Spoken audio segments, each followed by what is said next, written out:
Undead अनलक episode 10। इस episode के शुरुआत में हम देखते हैं कि एक आदमी ने अनसीन को कैप्चर करके रखा है, जिसके बॉडी से खून बह रहा है, जिसकी ये एबिलिटी है कि जब वो अपने आंखों को बंद करता है तब वो गायब हो जाता है। इसलिए उस आदमी ने उस पर कट लगाया है ताकि उसे ट्रैक कर सके, और अनसीन के घाव तब तक नहीं भरेंगे जब तक वो ना चाहे। इसलिए अनसीन के पास दो ऑप्शन है, या तो वो उन्हें ज्वाइन करे या मर जाए। जिसके बाद हम राउंड टेबल की मीटिंग को देखते हैं, जहां बुक एपोकलिप्स उनके क्वेस्ट रिजल्ट को सुनाने वाला था। तभी फूको शौक में थी कि आज 31 अगस्त है और वो इतने लंबे समय तक सोती रही, जो उसके बहुत ज्यादा मेहनत करने की वजह से हुआ था, जिसकी उसे आदत नहीं है। और फिर बुक एपोकलिप्स रिजल्ट सुनाना शुरू करता है, जिसके पहले क्वेस्ट में उन्हें ह्यूमा बर्न को कैप्चर करना था, जो सक्सेसफुल रहा, जिसके लिए उनके रिवार्ड में एक और सीट को ऐड किया जाता है, जिससे एक और नेगेटर राउंड टेबल में जुड़ सकता है। वहीं दूसरे क्वेस्ट में उन्हें ह्यूमा ईट को पकड़ना था, जिसमें वो सक्सेसफुल रहे, जिसके लिए उन्हें रिवॉर्ड में अनबर्न का लोकेशन दिया जाता है, जो उन्हें एक वीक तक मिलता रहेगा। और फिर तीसरे क्वेस्ट में उन्हें ह्यूमन लैंग्वेज को न्यूट्रलाइज करना था, जिसमें वो सक्सेसफुल रहे, जिसके रिवार्ड में दुनिया के सारे लैंग्वेजेस को यूनिफाई कर दिया जाता है, जिसके लिए दुनिया में सभी लोगों के माइंड को ऑल्टर करके इंग्लिश लैंग्वेज को फीड कर दिया जाता है, जिसे सेन अपने असिस्टेंट से कांटेक्ट करके कंफर्म करता है। जिसके बाद फोर्थ क्वेस्ट में उन्हें ह्यूमा पास्ट को कैप्चर करना था, जिसमें वो सक्सेसफुल रहे, और उन्हें रिवॉर्ड में आर्टिफैक्ट रिबेलियन का लोकेशन दिया जाता है। वहीं फिफ्थ क्वेस्ट में उन्हें ह्यूमा स्पॉइल को कैप्चर करना था, जिसमें वो सक्सेसफुल रहे, और उन्हें रिवॉर्ड में अनरिपेयर का लोकेशन मिला, जिसे देखकर फूको खुश होते हुए एंडी को बता रही थी कि उन्होंने कर दिखाया, क्योंकि अनरिपेयर की मदद से एंडी को अपना डेथ मिल सकता है। लेकिन एंडी फिर भी खुश नहीं दिख रहा था। तभी सिक्स्थ क्वेस्ट का रिजल्ट सुनाया जाता है, जिसमें जो अनसीन को इन्वेस्टिगेट करने गए थे वो सब बहुत ज्यादा खून बहने की वजह से मर गए थे, जिसका मतलब है कि अनसीन अनरिपेयर के कब्जे में है, और अब इस वजह से उन्हें एक पेनल्टी दी जाएगी, जिसमें बुक एपोकलिप्स ह्यूमा यूनिवर्स को रिलीज करता है, जो बहुत ही बड़ा था,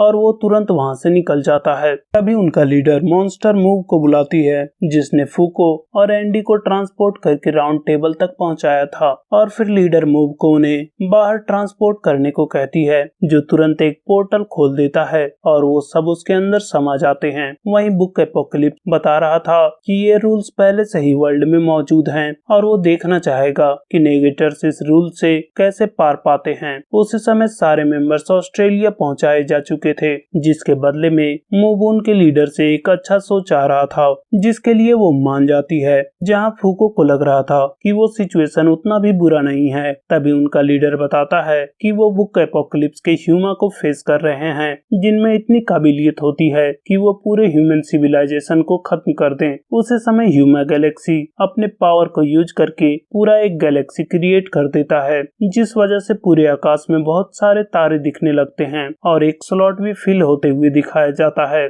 जिसके बारे में उनका लीडर निको को उस रूल के बारे में कंफर्मेशन मांगता है, जो अपने टीम से कांटेक्ट करता है, जिनके पास दुनिया की सारी नॉलेज है, जिनकी मदद से निको बताता है कि एक ऐसा यूनिवर्स क्रिएट किया गया है जिसमें अर्थ जैसी ही सेलेस्टियल बॉडीज हैं। इसलिए अब सेलेस्टियल बॉडीज और मिथ्स के नाम पर डेज क्रिएट हो चुकी है, और अब उस यूनिवर्स में एलियंस की मौजूदगी पाई गई है, जो उसी समय उनके ग्रह पर इन्वेड कर रही है, जो नए यूनिवर्स बनने के थोड़ी देर पहले ही एग्जिस्टेंस में आए थे, जिनकी स्टोरी ये है कि उनके प्लेनेट पे अब लाइफ खत्म होने वाली है, इसलिए वो सरवाइव करने के लिए दूसरे जगह ढूंढ रहे हैं। तभी एक एलियन प्लेनेट अर्थ के रिप्रेजेंटेटिव को ढूंढ रहा था, जिसके लिए राउंड टेबल का लीडर उसके पास जाती है, जिसे वो एलियन बताता है कि वो उनके प्लेनेट पर कब्जा करने आया है, और वो जानता है कि ह्यूमंस इतने पावरफुल नहीं हैं कि उनसे लड़ सके, तो वो उन्हें अपने वर्कर्स के रूप में रखेगा। और इसलिए वो एलियन उनके लीडर को दो ऑप्शन देता है, जिसमें या तो वो जंग करे या उनके गुलाम बन जाए। लेकिन लीडर वो दोनों ही ऑप्शन चूज नहीं करती, और उन्हें वहां से लौट जाने को कहती है, जिससे गुस्सा होकर वो एलियन वहां के सबसे बड़े पत्थर पर फायर करके उसे पिघला देता है। जिसके बाद लीडर उनसे पूछती है कि क्या उनके जस्टिस करने का यही तरीका है, जिस पर उस एलियन का कहना था कि वो ऐसे ही जस्टिस करते हैं और वो उससे पीछे नहीं हटने वाले। इसलिए अब लीडर उसके जस्टिस को ही बदलने वाली है,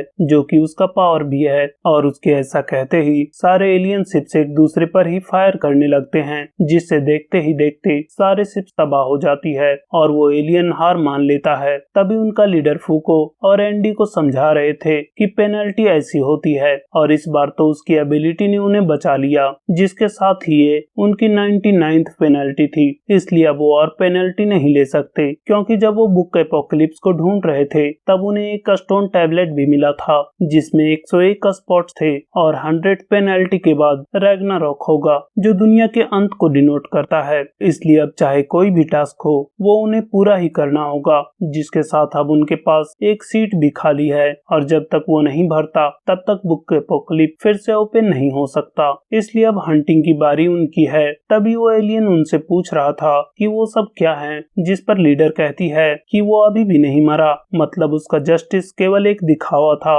इसलिए वो उसे सारे गैलेक्सी को एक मैसेज डिलीवर करने को कहती है कि वो सब प्लेनेट अर्थ से दूर रहें और ये पहली और आखिरी बार होगा जब अर्थ ने एक्स्ट्रा टेरेस्ट्रियल दुनिया से कांटेक्ट किया था, जिसके बाद वो अपने रिवार्ड को यूज करने वाले हैं, जो है अनबर्न या अनरिपेयर को पकड़ना, जिसमें वो अनरिपेयर को कैप्चर करने वाले हैं, जिसके लिए एंडी, फूको और टैटियाना जा रहे हैं। जिसके साथ ही ये एपिसोड खत्म होता है। तो मिलते हैं नेक्स्ट एपिसोड में, तब तक के लिए like, share, comment and subscribe to my channel. Thank you.